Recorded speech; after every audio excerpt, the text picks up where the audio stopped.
मला आपल्याला एकच सांगायचं, मी दादांचे मनापासून यासाठी आभार मानतो, ज्या वेळेस दादा शेवटचा अर्थसंकल्प विधानसभेमध्ये मांडत होते, ते मांडत असताना एक अभूतपूर्व योजना जी फक्त आमच्या लाडक्या बहिणीसाठी या ठिकाणी आणली, ती योजना ज्यावेळेस जाहीर झाली त्यावेळेस महाविकास आघाडीचे जे आपल्याकडे मत मागायला येतात ते म्हणले असली योजना होऊ शकत नाही.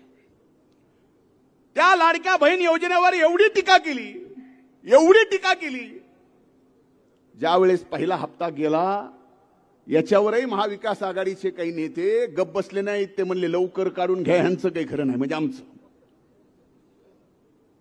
ज्यावेळेस एकदाच 3 महिन्याचे दिले त्यावेळेस यांचे थोडेसे तोंड बंद झाली, पण एवढ्यावर ते थांबले नाहीत. हे सरकार दादा आपल्या लाडक्या बहिणीला महिन्याला 1,500 रुपये देत आहेत, त्यांच्या पोटात दुखायला लागलं. इकडं बोलणं बंद केलं, पण कोर्टातून तुमच्या खात्यावर पैसे जाऊ नयेत म्हणून या ठिकाणी कोर्टात गेले. एकीकडे आम्ही देणार आहेत जे तुम्हाला देतोय आणि दिल्यानंतर या ठिकाणी आपले आशीर्वाद आणि मत मागायला आपल्या समोर आलोय. लाडक्या बहिणीचं झालं की ते म्हणले आता लाडक्या बहिणीवर आम्हाला काय बोलायचं नाही, ती टीका बंद केली. पुन्हा आमच्यावर आरोप केला, म्हणले लाडक्या भावाचं काय. ज्यावेळेस लाडक्या भावाला सुद्धा 6,000 पासून 10,000 पर्यंत स्टायपंड द्यायला चालू केलं, ती टीका सुद्धा बंद झाली. लाडक्या भावावर टीका करता येणार, म्हणले आता शेतकऱ्याचं काय. शेतकऱ्याला सुद्धा ज्यावेळेस सर्व अर्थानं या सरकारनं मदत करायचं ठरवलं आणि दादानी घोषणा केली की इथून पुढच्या काळात कसलंही वीज बिल तुम्हाला येणार नाही. सोप्या भाषेत सांगायचं तर मागचं भरायचं नाही आणि पुढचं बिल येणारच नाही. एवढी योजना शेतकऱ्यांसाठी केली, शेतकरी लाडके झाले. एवढं होऊ नये आता महाविकास आघाडीला टीका करायला मुद्दा नाही, तरीही अशा पद्धतीने टीका करतायत. दादा पुन्हा महायुतीचं सरकार येणार आहे. माझी एक विनंती आहे की ज्यांनी या लोक विकासासाठी डायरेक्ट ज्यांच्या खात्यावर पैसे देण्याच्या योजना आपण जाहीर केल्यानंतर आपल्यावर टीका केली, आता ह्यांना एवढंच वाईट वाटायलंय की सगळ्या महाराष्ट्राच्या जनतेला या ठिकाणी महायुतीने दादानी लाडकं केलंय, तर आपलं कसं व्हायचं. माझी एकच विनंती आहे, ह्या विरोधकांना सुद्धा एखादी लाडकी नावाची योजना आणून द्या, म्हणजे कायमचे हे सुद्धा गप्प बसतील. नाही इथं आहे टक्केवारी. मी आज जास्त बोलणार नाही, फक्त एवढंच सांगतो, अहंकार किती असावा बघा. मी काय कुणाच्या विरोधात बोलणार नव्हतो, आज येऊन बोलणार नव्हतो, कारण मला खात्री आहे की या बीडच्या मायबाप जनतेने ज्या पद्धतीचा विकास पाहिलाय त्या पद्धतीचा विकास फक्त योगेश भैया क्षीरसागर या ठिकाणी तुमच्या सर्वांच्या आशीर्वादाने करू शकता. आणि मी हेही सांगतो, व्यासपीठावर सर्वजण बसलेले आहेत, समोर पण बसलेले आहेत, योगेश भैयाकडनं कुणावर कसलाही भेदभाव नाही. म्हणजे महायुतीचं सांगतोय, कुणाचा सन्मान कमी होणार नाही, विकासात कुठलाही भेदभाव होणार नाही.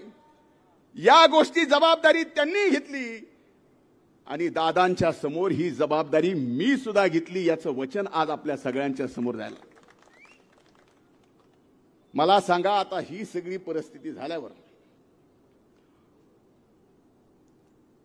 इथल्या गाड्यांनी माझ्यावर टीका केली.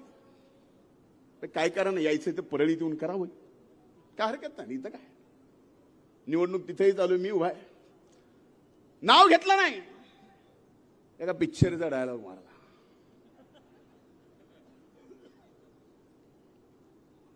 ठाकूर तो गयो.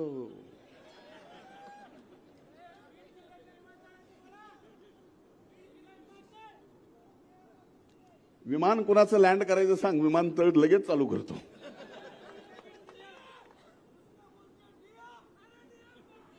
ते म्हणला ठाकूर तो गयो भाया, तू तो भाया.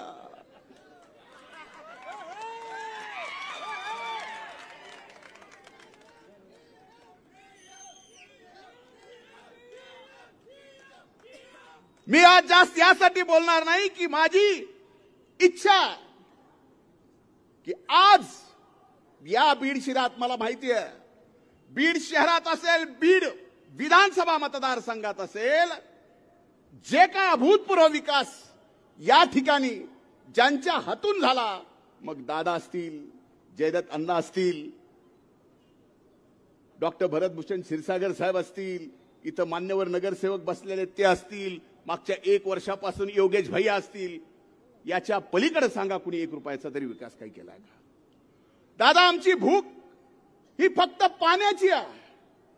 आम्हाला जर पाणी दिलं, या बीड जिल्ह्याच्या मायबाप शेतकऱ्याला जर पाणी मिळालं, तर या मायबाप शेतकऱ्याच्या मनगटात ताकद एवढी आहे की आज 6 महिने जाऊन दुसरीकडे ऊस तोडतोय, तो स्वतः ऊस उत्पादक होऊ शकतो. आपण योजना जाहीर केली, काम चालू केलं. नारपारचं पाणी गोदावरीच्या तुटीच्या खोऱ्यामध्ये आणण्याचा निर्णय झाला, काम चालू झालं. आमचं एवढंच म्हणणं आहे, पाऊस पडेल नाही पडेल हे निसर्गाचा अवकर्म आम्ही अनेक वर्ष बीड जिल्ह्याने सहन केला आहे. पण त्या योजना जर झाली तर बीड जिल्ह्यामध्ये जेवढे लहान मोठे सगळे तळे पाऊस जरी पडला नाही तर भरतील आणि सबंध बीड जिल्हा 70% बागायती होईल. एवढं एक माफक काम आपल्याकडून होणं आवश्यक आहे. ते जर झालं तर या बीड जिल्ह्याचं जो मागासलेपण नाव आहे, तो मागासलेपण नाव दूर होईल. याच्या पलीकडे भैयानी बीड शहराच्या अनेक विकासाच्या बाबतीत बोलले. मला सांगा, मला या ठिकाणी 4 वर्ष पालकमंत्री म्हणून काम करायला मिळालं. आपले जेवढे महत्वाचे कार्यालय होते, मग जिल्हाधिकारी असेल, मध्यवर्ती कार्यालय असेल, जिल्ह्याचं कृषी भवन कार्यालय असेल, महिला भवन असेल, हे सगळे महत्वाचे कार्यालय दादा, गेस्ट हाऊस असेल, आणि दादा ज्या दिवशी तुम्ही हे उद्घाटन तुमच्या हाताने होईल ना, तुम्ही म्हणताल तुमच्या डिझाईनची कुठेतरी बीडमध्ये कॉपी झालेली आहे, त्या क्वालिटीचं काम झालेलं आहे. पण त्यावेळेस तरी आम्हाला शाबासकी द्यावी एवढीच माफक अपेक्षा आहे, बाकी काही नाही. बरोबर आहे ना? या सगळ्या परिस्थितीत आज एवढीच हात जोडून कळकळीची विनंती आहे. सरकार महायुतीचं येणार आहे. महायुतीचं सरकार असताना आपल्या भागाचा आमदार या ठिकाणी आपला विकास योग्य करणारा असावा आणि तो डॉक्टर योगेश क्षीरसागर असावा. मशीनवर 4 नंबरला त्यांचं नाव आहे, घड्याळ चिन्ह आहे. मला खात्री आहे ना, जात पात धर्म बघून आता ह्यांनी काय भाषण करावं, काय बोलावं, कुणाला आव्हान करावं, ज्याचा त्याचा विषय. पण एक आहे, इथं मात्र विकासासाठी योगेश भैयाला आपला अमूल्य मत द्या ही कळकळीची विनंती करतो, हात जोडून विनंती करतो. इथंच थांबतो. धन्यवाद.